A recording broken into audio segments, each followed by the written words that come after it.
नमस्ते दोस्तों, आज मैं आपको कैलेंडर और दो सवाल चक्रवृद्धि ब्याज के सिखाऊंगा। वो दोनों सवाल इंपॉर्टेंट है, इसलिए मैंने इसी वीडियो के अंत में लिख दिए हैं, उन्हें भी कराऊंगा। और कैलेंडर के सवाल हैं। 15 जुलाई 1964 को बुधवार था, तो 15 जुलाई 1965 को कौन सा दिन था? अब इस प्रश्न को ध्यान से समझना बहुत जरूरी है, वरना आप जरूर गलती कर दोगे। प्रश्न है 15 जुलाई, ठीक है, समझ के जाना। 15 जुलाई 1964 को कौन सा दिन है? बुधवार, ठीक है, बुधवार का दिन है। पूछा है 15 जुलाई का ही, 15 जुलाई का ही पूछा है। 1965 में कौन सा दिन होगा? याद रखना मेरी एक बात को, ये लीप वर्ष है, ये लीप वर्ष है 1964। लीप वर्ष होने के बाद भी आपका जो फरवरी का महीना है वो काउंट नहीं होगा, वो निकल चुका है। ये जुलाई से स्टार्ट किया है हमने, तो फरवरी का महीना तो बहुत पहले निकल गया है ना। तो आप जितने वर्ष बाद जाएंगे, जैसे मैं 1964 से 1965 में आ गया तो एक जोड़ूंगा। अगर लीप वर्ष का महीना काउंट हो फरवरी का, तो एक और एक्स्ट्रा ऐड होता है, ये याद रखना। जैसे इस तरीके से अब यहां पे जुलाई के बाद में आ रहे हो आप, तो 1964 खत्म करके 1965 में आओगे। 1965 का जनवरी, फरवरी, मार्च, अप्रैल, मई, जून, जुलाई, तो इसमें जो फरवरी का महीना वो तो साधारण वर्ष है, उसमें एक्स्ट्रा दिन नहीं होता। लीप वर्ष में फरवरी के महीने में एक एक्स्ट्रा दिन होता है। इसीलिए अगर आपका लीप वर्ष का फरवरी का महीना काउंट हो रहा है तो एक्स्ट्रा ऐड करना, अगर नहीं हो रहा तो मत करना, ठीक है। तो बुधवार में एक जोड़ दो तो ये हो जाएगा गुरुवार का दिन आपका, ठीक है, गुरुवार का दिन। सवाल समाप्त, समझ में आ रहा है ना? अगर नहीं समझ में आ रहा है ना तो परेशान मत होइए, वीडियो में बने रहिए, वीडियो को पूरा देखिए, सब डाउट क्लियर हो जाएंगे। अब देखते हैं अगला सवाल। अगला सवाल, 10 दिसंबर 1981 को गुरुवार था, तो 10 दिसंबर 1991 को कौन सा दिन होगा? अब इस सवाल को सीखिए। 10 दिसंबर 1981 को गुरुवार का दिन था, गुरुवार। अब पूछा है 10 दिसंबर का ही, 10 दिसंबर 1991 का, यानी कि 10 साल बाद का कौन सा दिन होगा? अब ध्यान दें मेरी बात को, हम 10 साल बाद जा रहे हैं, सीधा सीधा 10 दिसंबर से सीधा सीधा डेट टू डेट 10 साल बाद, 10 साल बाद जा रहे हैं तो 10 जोड़ देंगे, क्लियर, 10 जोड़ देंगे। जैसे पिछले क्वेश्चन में 1 साल बाद गए थे, 1 जोड़ा, यहां 10 साल बाद 10 जोड़ेंगे। जितने वर्ष बाद जाएंगे सीधा सीधा उतना जोड़ देंगे। लेकिन अब हमें इसमें यह देखना है कि भाई लीप वर्ष भी तो आया होगा 10 साल में, फरवरी का महीना आया होगा लीप वर्ष वाला, उसमें एक्स्ट्रा दिन होता है। तो 1981 के बाद में, 1981 के बाद में 1984 ये लीप वर्ष है, और 88 ये 2 लीप वर्ष आए हैं कि नहीं? जब ये 2 लीप वर्ष आए हैं तो 2 दिन एक्स्ट्रा हो गए, तो आपको इसमें 2 जोड़ देना है, मतलब टोटल दिन हो गए 12, टोटल दिन की संख्या 12 हो गई। अब इस 12 में ना 7 से भाग कर दो, 7 एकम 7, शेष बच गया 5। जब 5 शेष बच गया ना, तो यहां पे क्या करना है आपको, इसमें 5 जोड़ के लिख देना है। अगर एक दिन होता तो गुरुवार के बाद में शुक्रवार लिख देते, ठीक है। 2 दिन होता तो गुरुवार के बाद में शनिवार लिख देते।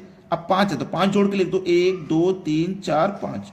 गुरुवार के बाद शुक्रवार, शनिवार, रविवार, सोमवार, मंगलवार, तो कौन सा दिन आएगा भैया? यहां पे मंगलवार का दिन आएगा, मंगलवार। ये आपका है सही आंसर। सीख गए ना मेरी बात को, जो मैं बताना चाहता था आपको? ये सवाल आपको कभी गलत नहीं होगा। अब देखते हैं आगे। अगला सवाल, 1 फरवरी 1920 को गुरुवार था, तो 5 मार्च 1920 को कौन सा दिन था? अच्छा सवाल है ना ये। अब देखना, इसमें एक बात याद रखना, फरवरी, फरवरी कहाँ है, ठीक है। फरवरी के बाद कब का पूछा? मार्च का। फरवरी से मार्च तक हमको जाना है। 1 फरवरी का पूछा है ना। अब देखो ये 1920 है, ये लीप वर्ष है, इसमें फरवरी का महीना 29 का होगा, जिसमें से 1 तारीख की उसने बात कह दी तो हम 1 माइनस कर देंगे, बचेंगे हमारे पास फरवरी में 28 दिन। अगर वो यहां 5 तारीख कह देता तो हम 5 माइनस करके लिखते, 10 कह देता 10, जितने कह देगा उतनी तारीख हम माइनस कर देंगे। अब मार्च में आ जाओ, मार्च में कितने का पूछा? 5 मार्च, तो हम 5 मार्च से आगे नहीं जा सकते, 5 मार्च तक जाना है। 28 और 5 को जोड़ दो, 33 हुआ। 7 से इसमें भाग कर दो, 7 चौको 28, 33 में से 28 कट गया तो 5 शेष बचा, 5 शेष। कौन सा दिन था हमारा? गुरुवार का दिन था, है ना, गुरुवार का हमारे पास दिन था, गुरुवार का। अब 5 शेष बचा तो 5 जोड़ दो, 1 2 3 4 5। गुरुवार में जोड़ो शुक्रवार, शनिवार, रविवार, सोमवार, मंगलवार। तो कौन सा दिन आ जाएगा भैया? यहां पे आ जाएगा आपका मंगलवार का दिन। ये आपके सवाल का है बिल्कुल सही आंसर। अब देखेंगे अगला सवाल। अगला सवाल है 17 मार्च 1980 को सोमवार था, तो 12 जुलाई 1980 को कौन सा दिन होगा? अब मार्च से स्टार्ट करके हम 12 जुलाई तक पहुंचेंगे, ठीक है, मार्च से स्टार्ट करना है। तो मार्च लिखेंगे, मार्च के बाद आएगा अप्रैल, ठीक है, अप्रैल के बाद मई, मई के बाद जून, जून के बाद जुलाई।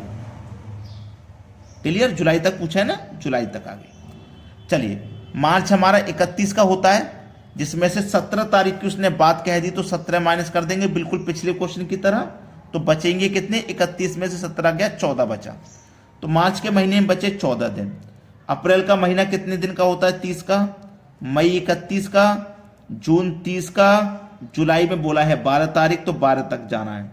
सबको जोड़ लो, 30 और 30 60 और 31 91।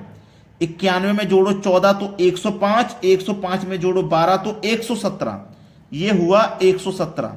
अब इसमें 7 से भाग करो, 7 एकम 7, 4 बचेगा 47, ठीक है, 7 छिंग 42, 16 बार में कट गया। कितना शेष बचा? 47 में से 42 कट गया तो 5 शेष बचा, 5 शेष। तो कौन सा दिन था हमारे पास? सोमवार का दिन था। सोमवार में जोड़ दीजिए 5, 1 2 3 4 5। तो सोमवार के बाद मंगलवार, बुधवार, गुरुवार, शुक्रवार, शनिवार। कौन सा दिन हो जाएगा भाई? ये हो जाएगा यहाँ पे शनिवार का दिन, और यही हो जाएगा आपका आंसर। समझ में आ गया ना प्रश्न? अब देखते हैं आगे।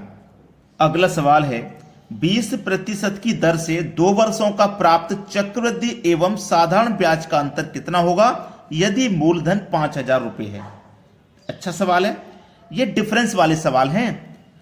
अगर आपको 2 साल का पूछा जाए या 3 साल का पूछा जाए, एग्जाम में 2 साल और 3 साल का ही डिफरेंस पूछा जाता है, तो 2 वर्ष का अगर डिफरेंस आपसे पूछा जाएगा तो आपके लिए लगाना है डिफरेंस इक्वल टू PR का स्क्वायर बटे में 100 का स्क्वायर। ये काम कर देना है, बस इसको याद रखना, ठीक है, डिफरेंस निकालना है तो। क्लियर? चलिए, अब डिफरेंस पूछा है ना, क्या होगा? अंतर कितना? P फॉर प्रिंसिपल जो कि 5,000 है, इंटू रेट, रेट R का मतलब रेट, रेट का स्क्वायर कर दो यानी कि 20 का स्क्वायर कर दो 400 बटे में 100 का स्क्वायर। 100 का स्क्वायर होता है फॉर्मूले में, तो 100 का स्क्वायर कर दो मतलब 10,000। 2 जीरो से ये वाले 2 जीरो कटाओ, 2 जीरो से ये वाले कटाओ। 50 का गुना 4 से कर दो तो डिफरेंस हो जाएगा 50 का गुना 4 से करने पे 200। हो गया सवाल खत्म। बस इतना ही काम करना है। 2 साल का आसानी से निकालना सीख गए, अब 3 साल का सीख लीजिए। अब देखते हैं अगला सवाल।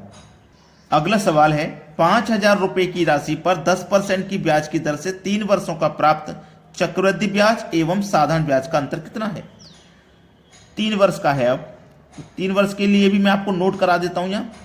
डिफरेंस बराबर PR का स्क्वायर बटे में 100 का स्क्वायर, जो 2 वर्ष के लिए था वो रहेगा, थोड़ा सा ऐड और हो जाएगा, 300 में जोड़ देना R को और बटे में कर देना 100। ये 3 साल के लिए अंतर निकाल देगा, ठीक है। चलिए, डिफरेंस बराबर P फॉर प्रिंसिपल जो कि 5,000 है, रेट आपका 10 है तो 10 का स्क्वायर कर दो 100 बटे में 100 का स्क्वायर कर दो 10,000 गुने में 300 में जोड़ दो रेट यानी कि 310 बटे में 100। गया 100 से 100, 0 से 0 गया, 1 2 3 0 से 1 2 3 0 गए। 5 का गुना 31 से कर दो तो 5 एकम 5, 5 तिया 15, 155। डिफरेंस कितना आ गया? 155 रुपए का। ये आपके सवाल का हो जाएगा बिल्कुल सही आंसर। सभी को समझ में आ गया ना प्रश्न? अब सभी बच्चों से मेरी रिक्वेस्ट है कि वीडियो को लाइक करके जाएं। ठीक है दोस्तों, धन्यवाद।